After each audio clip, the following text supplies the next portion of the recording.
Well, it's another beautiful day on the plains. We've had some outstanding weather, and Saturday's practice was. I've been really pleased with the energy and passion that, starting with our staff and with the players. I think they're batting about 100 on that with the in this new Tuesday, Saturday, let's get after it, and Thursday teach format that we've kind of gone through this spring, and so we're left with 2 more opportunities to do that, and excited to see what we do today in our competition periods, and then teach a lot Thursday, and then Saturday, obviously, go into the stadium in Jordan-Hare, and not sure exactly how to judge that. I know both sides will kind of be particular about what they're doing, and you hope to stay healthy and safe, and you're excited about our recruits that will be here and all of our fans that may come, but it's typically a day you try to get out of healthy and don't show too much on either side, but and play a lot of these young kids. So hopefully we can get through this week healthy. We've been beat up considerably at the receiver position. That's caused us a little slowdown in some of the things we're trying to do, but other than that, we're pretty healthy. So been pleased with the energy and passion, and love the things I see from our staff and a lot of our players. I think the leadership of the team has been good in holding us accountable to the standards that we set back in January, and I think that's been probably what I'm most pleased with the progress with, and excited about finishing up this week and continuing to recruit.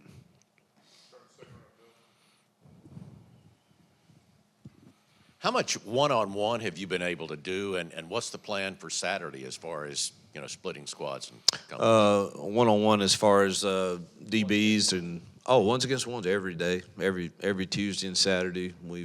It's been ones-on-ones, or we don't like to really say ones-on-ones. We say blue and orange and white, and you're constantly rotating people at some positions for sure. And but we're going to do good on good in spring all the time. And Saturday, I think I honestly started to turn this over to you guys and just let the media decide, but chances are you put all of y'all in the room, y'all couldn't come to a consensus either, just like a coaching staff. So I think the easiest format, we went through everything in the world from 2 first downs get you this, and I said I can't do all that. And so we're putting 27-0 on the scoreboard, defense, and let's go play and see.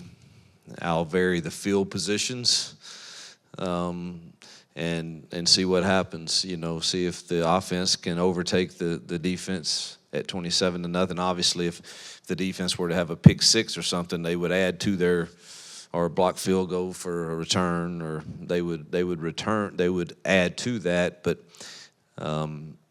barring they don't do that, it's 27-0, and see if the offense can score 28 in the time allowed.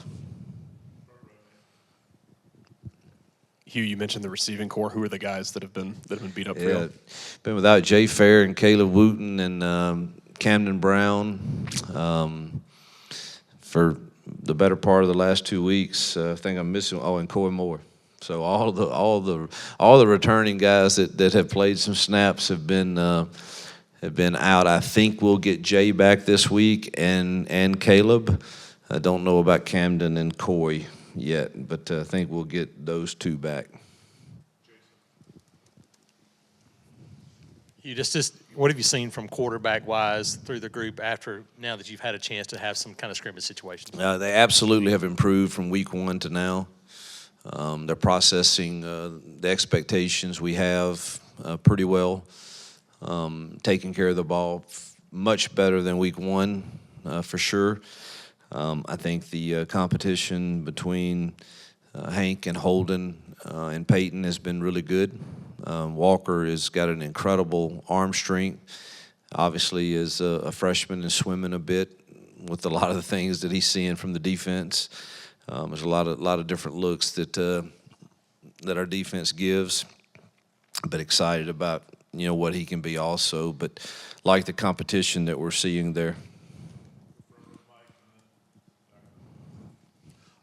Coach, last year the weather kind of put a damper on A-Day, so you didn't throw the ball very much.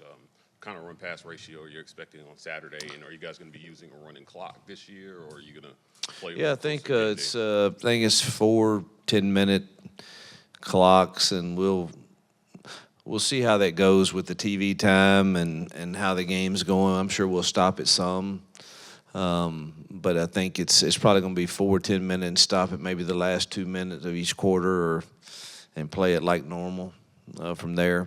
But that's kind of up in the air. I kind of changed my mind on that, see how it's going. Run-pass ratio, I don't. It's hard to say if we run our base offense. I don't know if it's going to be thrown or handed off. Half the time. I was showing a quarterback recruit we had here the other day. He was standing with me during red ball, and I said, we just threw for 90 yards on 2 drives, and we didn't call a single pass play. And I said, that's the kind of offense you want to play in. And so it's hard for me to really tell, what the run pass ratio will be. But I don't mind throwing it. We are really thin at receiver right now, which we'll see how we are come Saturday. It'll help a lot if Jay and Caleb can be back for sure. Where you're not having to wear those guys out. But I certainly wouldn't mind throwing it around some if we can protect us. That's been the biggest challenge against what we're seeing defensively. Those guys are getting after us pretty good. Coach, when you go into a spring game, spring practice, whatever you want to call it, for A-Day, as the head coach, what are your expectations going into it? And then when you go back in on Saturday night, Sunday morning, what are your expectations for this sort of a day? Well, number one, you hope for great weather for the fans, and that they can enjoy getting on campus and being around each other, and that we would be clean in our operations. Y'all have heard me talk about before how this is tough on getting a lot out of the day, but it is what it is, and it's right for everybody at Auburn. So we're going to make the best of it, and we're going to go compete. And I think our kids will do that and do it passionately. Now, are the guys that limit their snaps? Probably so. That about and what they can do. We'll probably limit some of those guys. But other than that, it should be. We want to make it a competitive day. That you don't want to see flags all over the field. That would irritate me. And you just you want to play clean, and you want to execute fairly well on both sides. You don't want to go out there and it's 27-0 and the offense doesn't get a first down the whole day. That would be discouraging. So you're hoping that you just see some good execution from each side, and a lot of competition and taking pride in competing each snap, and stay healthy. Hugh, you obviously want your guys to stay healthy, but how much has the injuries at receiver kind of been something beneficial to get more snaps for guys like Cam and Bryce and Robert transferring? And what have you seen from those guys, being the healthy ones out there? Excited about Robert and Sam. Sam's another one. He's been in a yellow jersey all spring because of his shoulder, but surgery. But excited when I do see him, he and Robert. I think they're going to add quality depth to us. Bryce is going to be a talented kid. Yet to see kind of where he'll fit in year one. I mean, it's a process. Very few people are just ready-made and walk in and play in this league. And I want our young men to understand that. And that doesn't mean they're not really, really good. But Cam, on the other hand, is a different cat. He's going to have to play, and he's proved he can. When he knows what to do, he's very, very good. I mean, we've got to do a great job of bringing him along and making sure he understands techniques and the system more and more. but he's so coachable. That's going to be easy, and he just continues to make plays. He's got to go as a freshman, and we'll be excited to get Perry and Malcolm in to give us some additional depth in that room.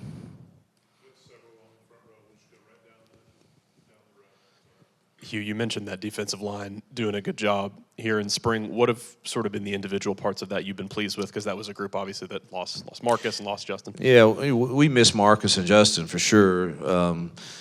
And I think inside is where we're still a little thin, that we'll be looking, maybe for some portal help there. But you need Jason Jones to come on and continue to improve along with Gage and Trill. Those are the three guys inside that have played, decent snaps. Then behind them, you've got to have, people like Bobby and DJ Reed and Blockton, all young kids, come on pretty fast to give you the needed depth inside there. The ends, J Mac is dynamic. Got to keep him healthy and hope he stays healthy throughout the year, but really, really pleased with his work ethic and the way he practices and goes after it. And obviously Keldrick, we're extremely pleased with, and need Z to come on behind him to give us quality depth there. And then really excited about Amaris and Waller.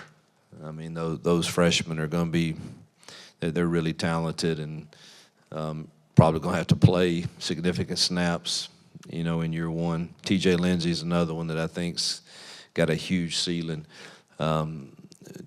Tinkering with moving him inside if he doesn't play behind Keldrick and him at the end position. He could be a swing guy. He's getting bigger.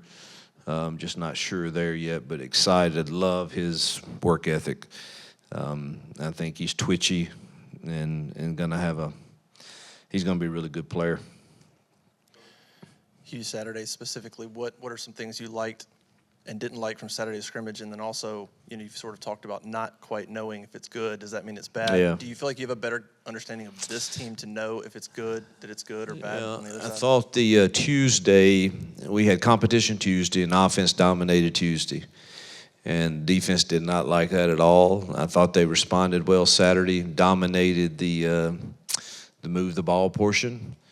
Then we went to red zone competition. Offense gets a field goal, that's 3 points, and defense gets 4 for a stop, for a field goal. So and you played 18. Obviously, a score is a score, and that was really competitive. That was good to see the offense bounce back a little bit, but defense still edged them out in that competition. Then we went 2-minute drill, and offense need to have a touchdown in both, and they responded with 2 touchdowns. So I thought to see the defense fairly dominate the early portion of the things, but the offense never. There's times you can leave a practice and say, man, they just never responded, and that's more scary than the fact that they got it stuck to them pretty good early on. I thought our guys responded, which was really good to see them compete in that. So there was a few too many flags for us.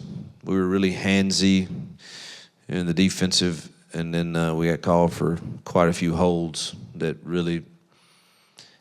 It's hard to say how bad you got dominated when you get behind the chains, man. It's just brutal, particularly when you got shorthanded at receiver and you really don't have your whole offense in. It's hard even if you have all of that, and that happened to us way too much in the move the ball portion. But it was good to see the competition and energy was off the charts good. And the coaches got after each other a little too much. Got to settle that down. It was good, though. It was all in good fun. But I thought it was just good competition, but it was really good to see the offense it did not go their way very well at all early, but they finished very, very strong. You go back to quarterback a little bit. I know you talked about how hard it is to get 4 guys reps, Yep. much like.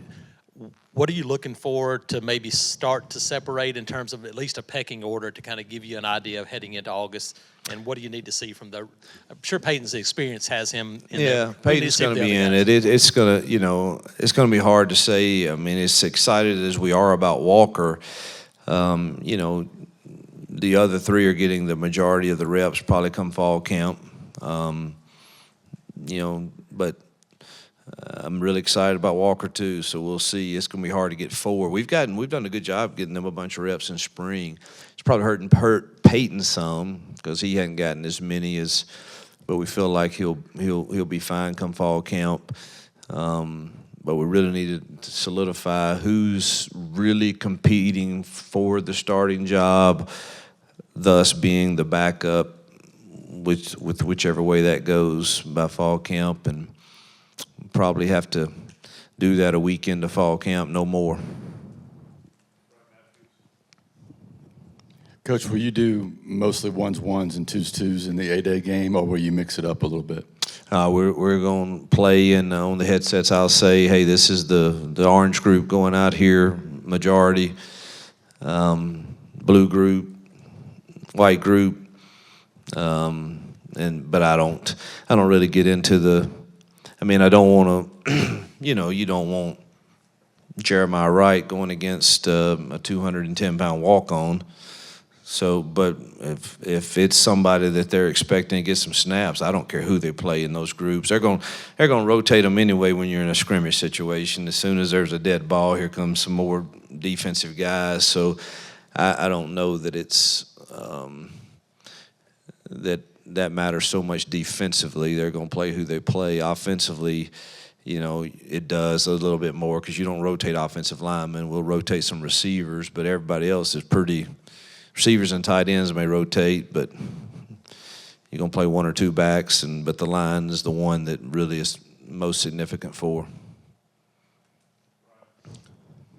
Last spring, you talked about playing another school, maybe Troy, UAB. Have you had discussions with other coaches about this? And I talked to Troy's coach, Parker. He was all for the idea, but he said there was too many obstacles. What are the obstacles in getting that done? To be candid, I would assume it's just the NCAA. I don't.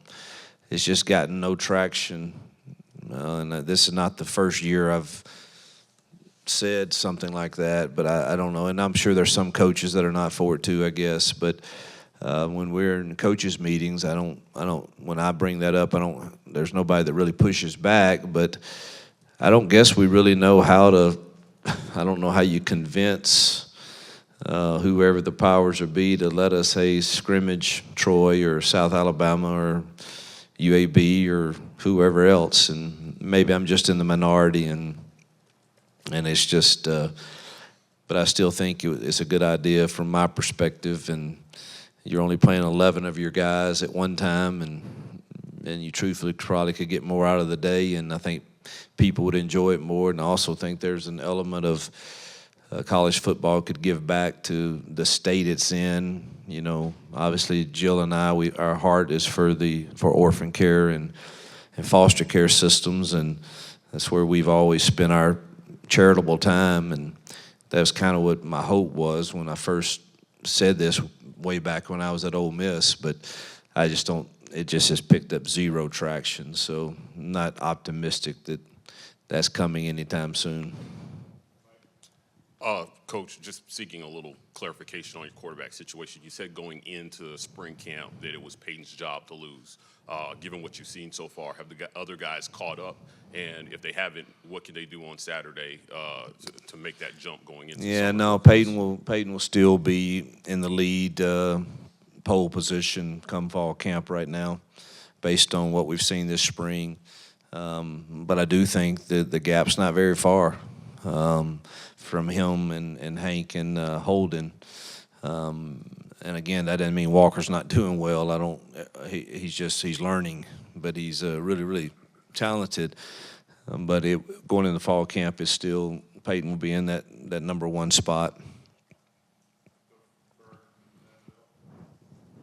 You guys had a lot to replace in the secondary with just the guys that y'all lost to the league. How have you seen that group kind of evolve and improve over the course of spring? That's probably. I hope it's not fool's gold.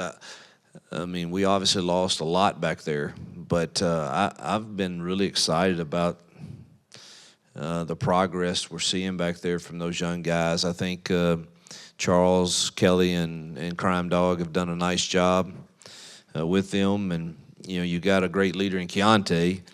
But other than that, it's a lot of, well, Thompson's played considerable snaps, but of the guys we have here, I mean, we're fixing to ask a lot of young guys to play some considerable snaps. Kaylee's, I think, really talented. I think Tyler Scott and Colton Hood and Champ Anthony have all had really solid camps. And obviously Thompson, we think, can play. I think J.C. Hart has got a huge ceiling. He's getting better and better. So, and then at the safety spot, Sylvester and T. Love and Caleb Wooten have all, been really solid. And I think getting better and better. Laquan Robinson's learning, but he's really talented, physical. Just got to learn. He can get on the wrong page in a hurry, but boy, he is physical, and he's what you want in a SEC safety looking. And I think we did really well with those young guys. Falston's going to be a good player too. So Crawford also, but really excited. Keontae and Kaylee and Colton Hood and JD have done really well at those corner spots. I think Antonio Kite's coming on. So I think that's probably where, if I had to say, we've made the most noticeable improvement. That's probably where I would say. You mentioned a few of those guys. As a matter of fact, just a second ago, I was going to ask you about. We've heard and talked a good bit about the freshmen and the incoming transfers. Are there any other guys that are returnees that you've seen make a move here this spring? Some of the guys that hadn't had a chance to play much yet. Maybe not make a move, but kind of flip a switch and look different, approach things different, eat different. Jeremiah Wright. I mean, he's just really pleased with the way he's going about his business, and he's had a really good spring, and it's really good to see him, take that type of mindset toward it. Eugene's been Eugene, and Keys has been solid also. Good to have Mossy in that group, very mature leader. But you pass those three linebackers, you better get them babies ready to play. They're going to have to play. And so I like them. DeMarcus Riddick he can run, he can cover, he's really talented, and those young guys are going to have to play. And gosh, I'm trying to think of returners that D-Wade, Braden Joyner. Braden Joyner has had a really solid camp, and by the way, I should have said this at the beginning. I don't think he'll mind, but he lost his father last night, and that's just, anytime you have one of your kids, lose a loved one like that is difficult, and so our prayers and thoughts are with he and his family. But he's had a really good camp. I kind of wanted to ask you about the apparel negotiations have been kind of a topic recently. I know you're not directly involved in that, obviously, but I feel like the subject of like recruiting comes up in that a lot, and what kids might want in the apparel negotiations. You're actually in those home visits. Like, is that something kids ever talk about? Is that a real thing that you've ever seen in your experience? Very rare.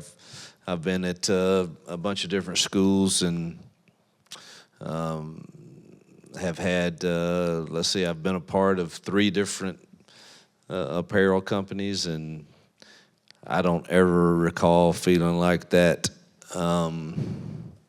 made a significant difference in the recruitment. But I'm certain that it doesn't hurt in some scenarios. But we've been blessed by the partnerships we've had here at Auburn and at the other places, and we're thankful at every place for those partnerships. Once A-Day concludes, what is, for you and the coaching staff, kind of your schedule going to look like post-spring through the summer as you surge towards August? Well, I wish they'd give us some dead periods, but recruiting will be ratcheted up all the way through June, it appears, with this, everybody seems to be taking visits earlier now. They're unlimited visits, so you're trying to figure out what's real, what's not, and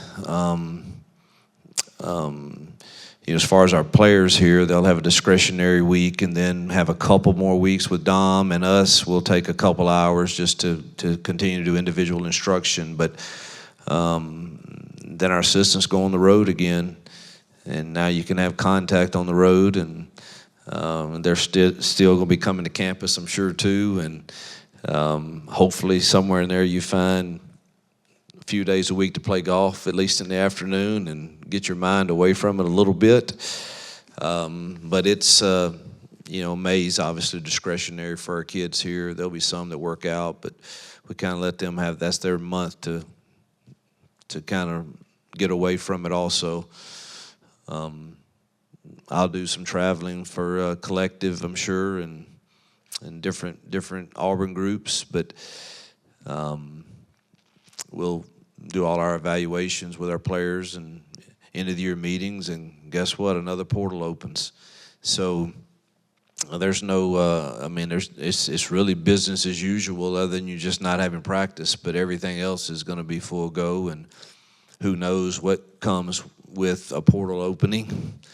You just don't know, and it's very, my wife has made me promise I'm through complaining, but it's just, it's difficult. It's difficult to manage, and but we're going to hit it head on and embrace it, and try to do what's best for our roster in every scenario. Yep, thank you guys.